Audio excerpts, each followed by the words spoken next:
his final whisper. Imagine this. A bright London morning, Buckingham Palace shining like a scene from a dream, and former US President Barack Obama steps forward, amused by the silence of the royal guards. Cameras flash, crowds whisper, and then Obama chuckles. A light joke, harmless, right? Except the guard moves. Just one step, one whisper, and suddenly the smile leaves Obama's face.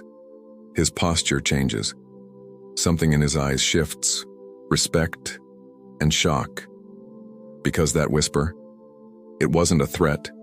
Tea wasn't protocol. It was a truth. Personal, unexpected, and life-changing. Before we reveal exactly what happened in that moment, hit like if you love real Royal Guard stories and subscribe so you never miss the powerful truth behind iconic royal moments. And hey, share this with someone who thinks they know how Royal Guards behave. They might be surprised. All right, and ready? Let's dive in. London did not wake quietly that day. It rose with purpose. Every flag, every cobblestone, every whisper along the mall seemed charged, as if history itself had decided to stretch its shoulders and stand tall. A cool morning breeze brushed across Buckingham Palace's white facade, carrying the soft hum of excitement from gathered crowds. Diplomacy days were never ordinary, but this one held a different energy. The weight of two nations, two histories, two philosophies coming face to face, not in tension, but in curiosity. Barack Obama stepped from the sleek motorcade with his trademark composure. Calm, confident, the kind of presence carved from years under the global spotlight. Cameras snapped relentlessly, flashes reflecting in his eyes like tiny bursts of lightning. He had shaken hands with kings, debated with rivals, and walked through the most sacred corridors of power. But something about Buckingham Palace, the ancient symbolism, the invisible strength, made even him straighten just a little. He wasn't only meeting a monarch today, he was stepping into a tradition older than the country he led. And then he saw them, the royal guards, silent, still, towering in their ceremonial black bearskins and precise crimson coats. They looked less like soldiers and more like carved symbols of loyalty.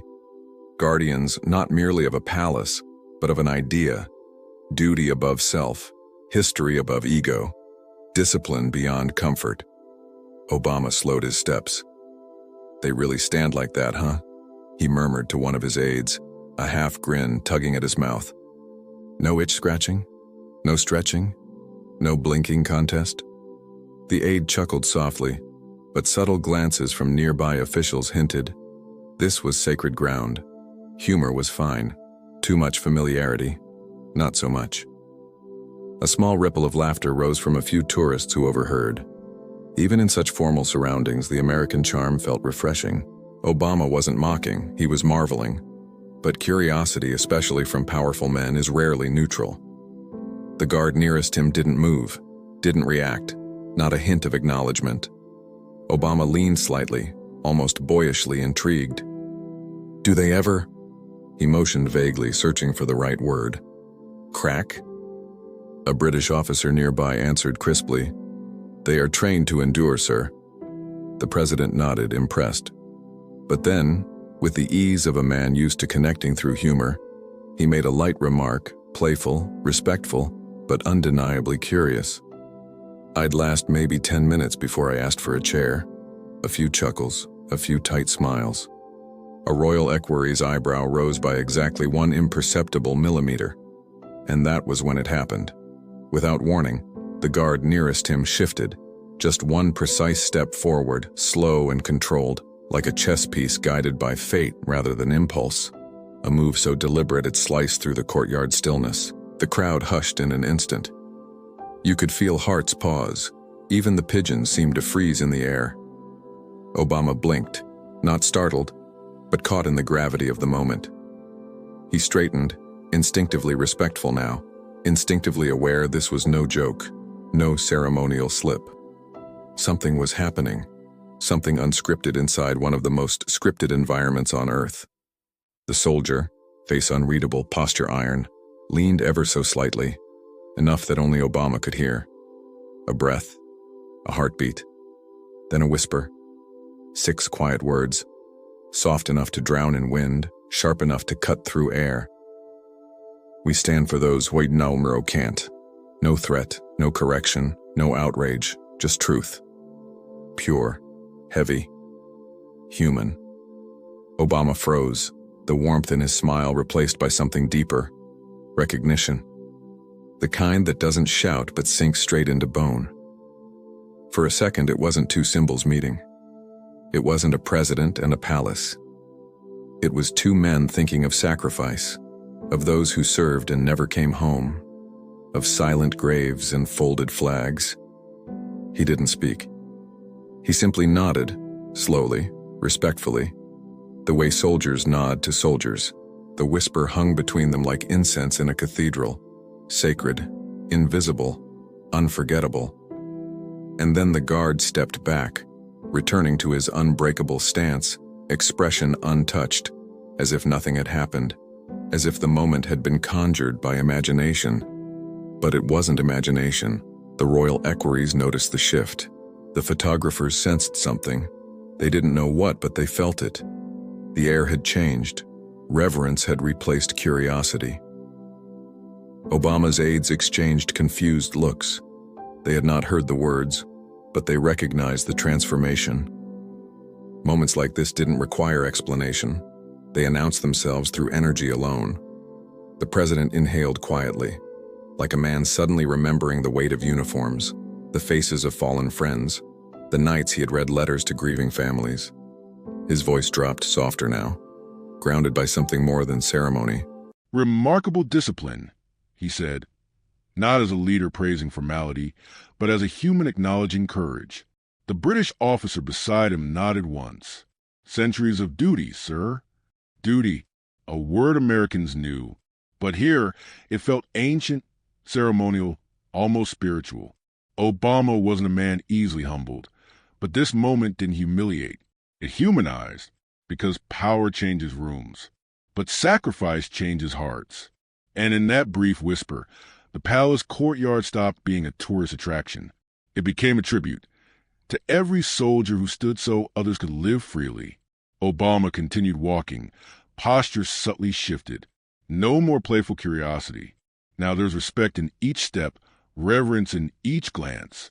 And the cameras captured it, not understanding why, but sensing something had passed between a world leader and a silent sentinel of tradition. Some moments don't need volume to echo. Some truths don't need crowds to validate them. Sometimes one quiet whisper tells a story history will never forget. And this, though no announcement would ever mention it, became one of those moments. Not because a guard broke protocol, but because he honored a reality too sacred to stay unspoken. Silence lingered long after the moment passed, not just in the courtyard, but inside Obama's thoughts. As he continued forward, surrounded by polished brass, ceremonial horses, and finely stitched uniforms, his mind kept circling back to the whisper no microphone caught and no aide understood. "We stand for those who can't." 6 soft words that weighed more than speeches, more than salutes, more than any scripted diplomatic welcome could ever carry. It wasn't just respect, it was remembrance, and remembrance always has a pulse.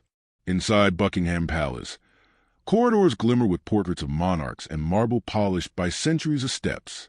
Courtiers move like chess pieces, graceful, measured, aware that protocol was as much architecture here as stone and gold. But even within that grandeur, a thin thread of emotion tugged at Obama.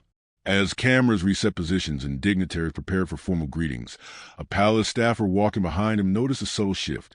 Shoulders slightly straighter, eyes deeper, tempo of breathing slower, like someone walking not through halls of power, but through memory. Because whispers only echo if they awaken something already inside. And deep inside Barack Obama lived the faces of young American soldiers, boys and girls barely older than the interns now lining the palace walkway, kids who had worn uniforms not for ceremony but for survival, whose boots met deserts instead of palace floors, whose duty didn't come with a global spotlight, but with silent courage in dusty battlefields. Someone once said true strength isn't loud, it's steady. In that moment, Obama understood exactly what the guard meant. Honor wasn't about standing still. It was about what you stand for. Meanwhile, outside on the palace grounds, the public buzzed. A tourist father whispered to his son, "Did you see that guard move?" They never move. An older British veteran standing by the railing adjusted his cap, eyes narrowing with quiet pride. He understood instantly, not the words, but the code. A real soldier can recognize when duty speaks, even without hearing it. That wasn't protocol, he murmured to no one in particular. That was brotherhood. And that's what made the moment so powerful.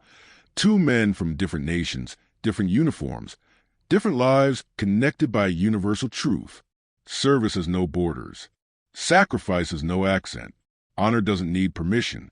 Inside, the ceremony unfolded as tradition demanded. Introductions, respectful bows, polite exchanges. Cameras captured imagery fit for history books. A president and a king, diplomacy with majesty. But behind those formal smiles, a quieter story brewed. Obama's mind replayed faces he had met at Walter Reed, hands he had shaken at Arlington National Cemetery, parents who clutched folded flags like lifelines. He remembered reading letters to families, voice steady though heart weighed down by names he would never forget. He remembered standing in solemn silence as taps echoed across fields dotted with white stones and gold stars shimmered on the pels. He had always respected military service, deeply, but the guard's whisper had pierced through ceremony and tapped into something raw. It wasn't a reminder of duty. It was a reminder of humanity inside duty. Most leaders face the burden of decisions made in rooms. Soldiers face the burden of decisions lived on battlefields. And in that whisper, Obama wasn't president. He was a man remembering the cost of freedom.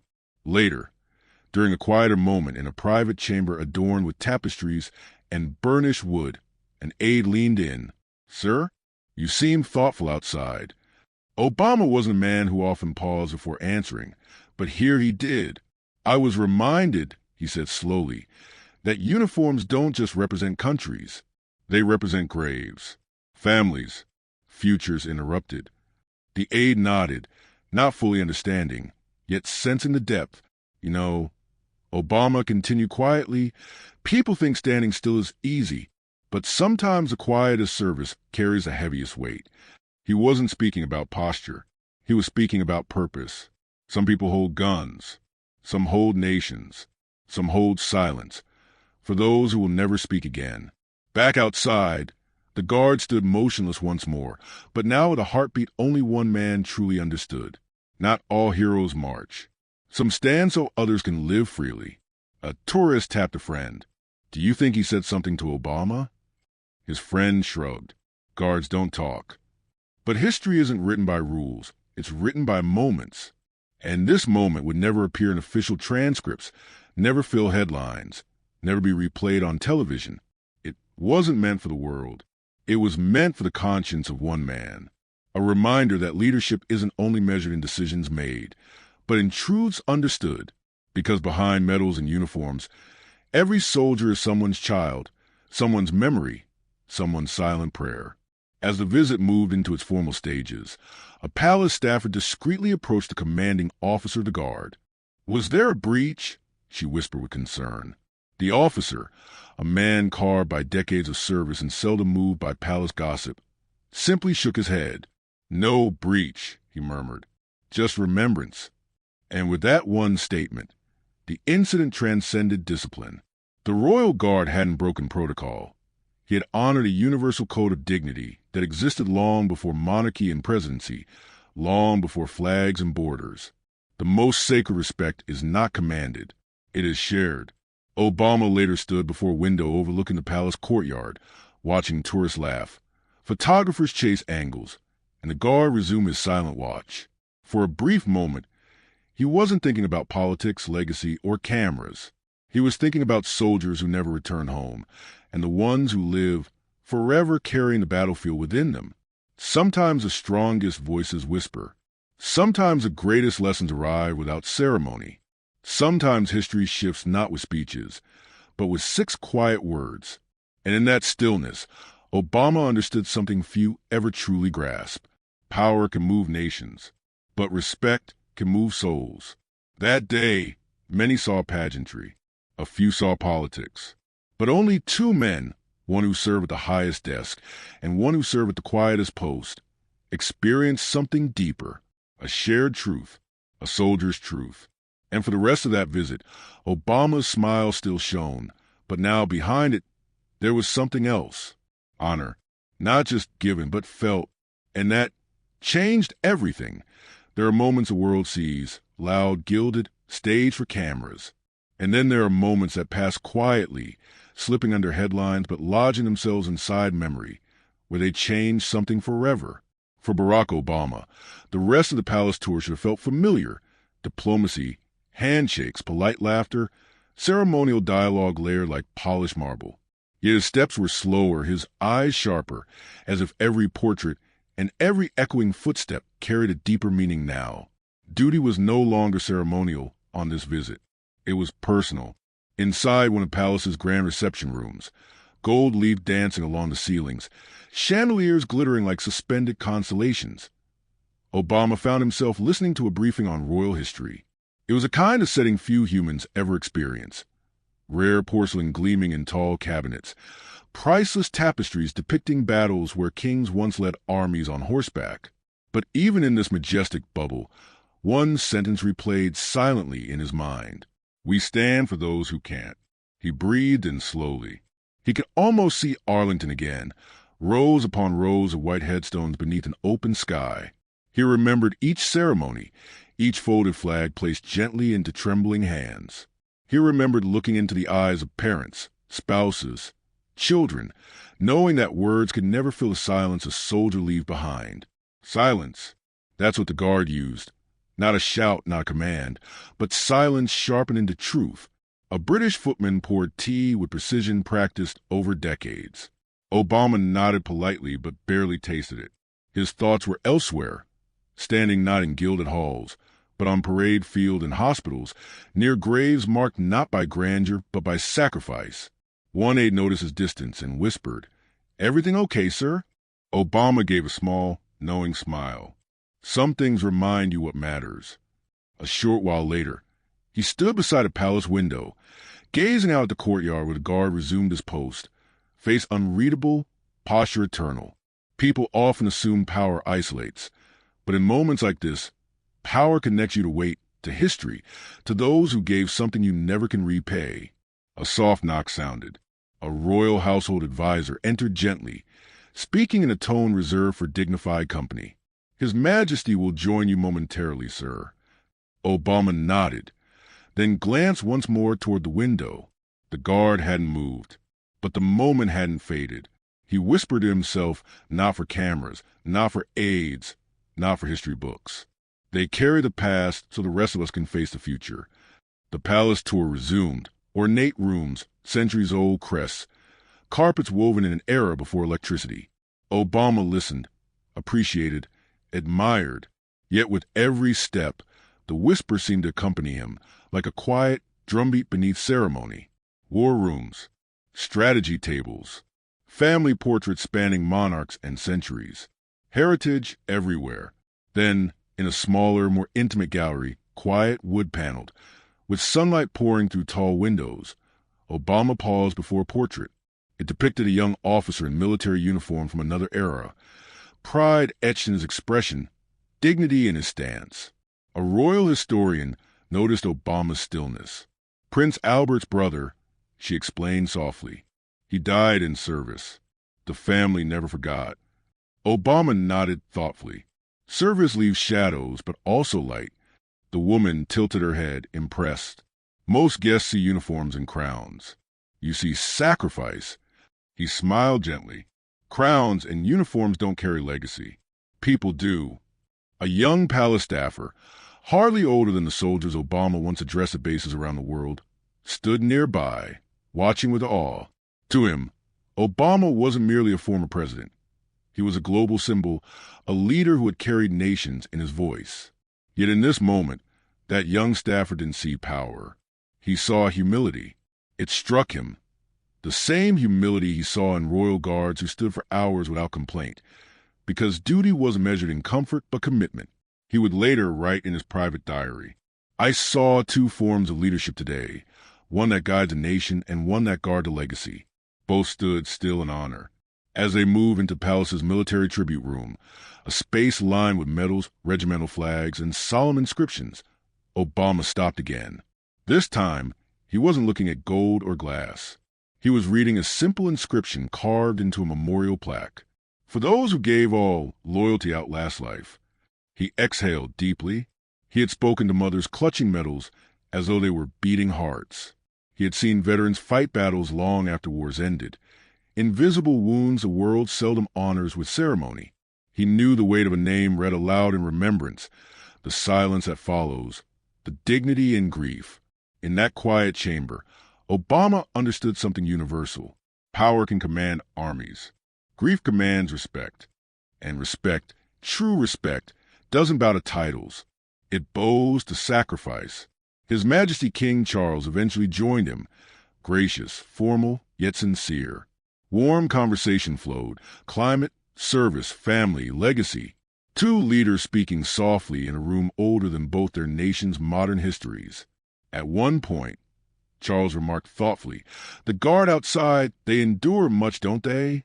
Obama met his gaze and replied with quiet certainty, "They carry every life that ever stood where they stand." Charles nodded slowly. A monarch, a former naval officer, a man who knew duty not as ceremony but as expectation from birth. "Most never see beyond the uniform," he said. Obama smiled faintly. "Sometimes one whisper is enough."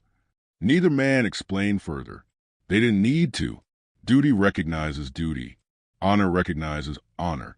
When the formalities concluded and Obama prepared to depart, he paused once more before exiting the palace. Not for the cameras. They weren't pointed his way at that moment. He paused because history had brushed his shoulder, quietly, deliberately, walking back toward the motorcade. He looked again at the guard. No wink, no nod, just a glance that held gratitude. A soldier's acknowledgement to another soldier, even across nations, roles, and silence. And though the guard didn't move, there was a stillness in the air, the kind that isn't emptiness but presence, the kind that says, some moments aren't meant to be discussed. They're meant to be carried. He entered the vehicle. The door closed quietly. The motorcade rolled forward. But part of him stayed behind, not physically, not politically, but spiritually, an invisible thread connecting all who serve. Because true leadership is not standing above others. It is standing with those who stand for something greater than themselves. The mountains were quiet at sunrise, wrapped in a golden calm that felt almost holy. A soft breeze moved across the valley, like a prayer whispered by nature itself. And there, on the edge of the ranch she once feared she did not deserve, she stood. No longer the frightened girl who arrived with nothing but bruised hope. Now, she was a woman who had survived, healed, learned to love, and learned to be loved. Her name, once whispered in shame by the world that discarded her, was spoken now with pride by the man who changed everything. The rancher who believed in her when she did not believe in herself. He walked toward her, boots dusted, shirt sleeves rolled up, face wore with a quiet strength only men of mountains carry. The same hands that once guided wild horses now held her future with tenderness. "You're quiet this morning," he said gently, stopping beside her. She smiled, eyes glistening not with sadness, but with overwhelming gratitude. "I'm thinking about who I used to be," she whispered, "and who I am now." He looked at her the way a man looks at the first sunrise after a long winter, with silent awe. "You were always this woman," he said softly. "You just needed someone to remind you." Her heart warmed. How healing it was to finally hear words that did not wound her. For a long moment, they watched the land stretch below, rolling green, horses grazing peacefully, the old barn shining with morning dew, the future breathing quietly around them like a promise sealed by the earth. She took a deep breath. "I never dreamed a life like this could be mine." He slipped his fingers into hers. "Pain tried to break you, but it didn't. It shaped you." A tear slid down her cheek, not from sorrow, but peace. "In the past," she whispered, voice trembling, "I was told I was worthless, that no one would ever want me, that I was broken." She looked at him. "You taught me broken things can still bloom." His voice softened, thick with emotion. I didn't teach you that. You lived it. Then, slowly, he reached into his pocket. For a heartbeat, she froze, breath caught, hands trembling.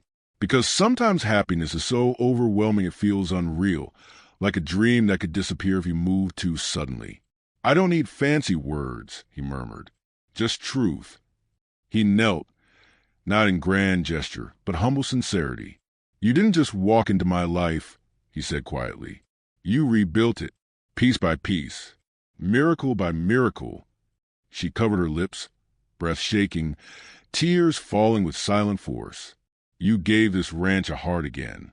You gave me hope again.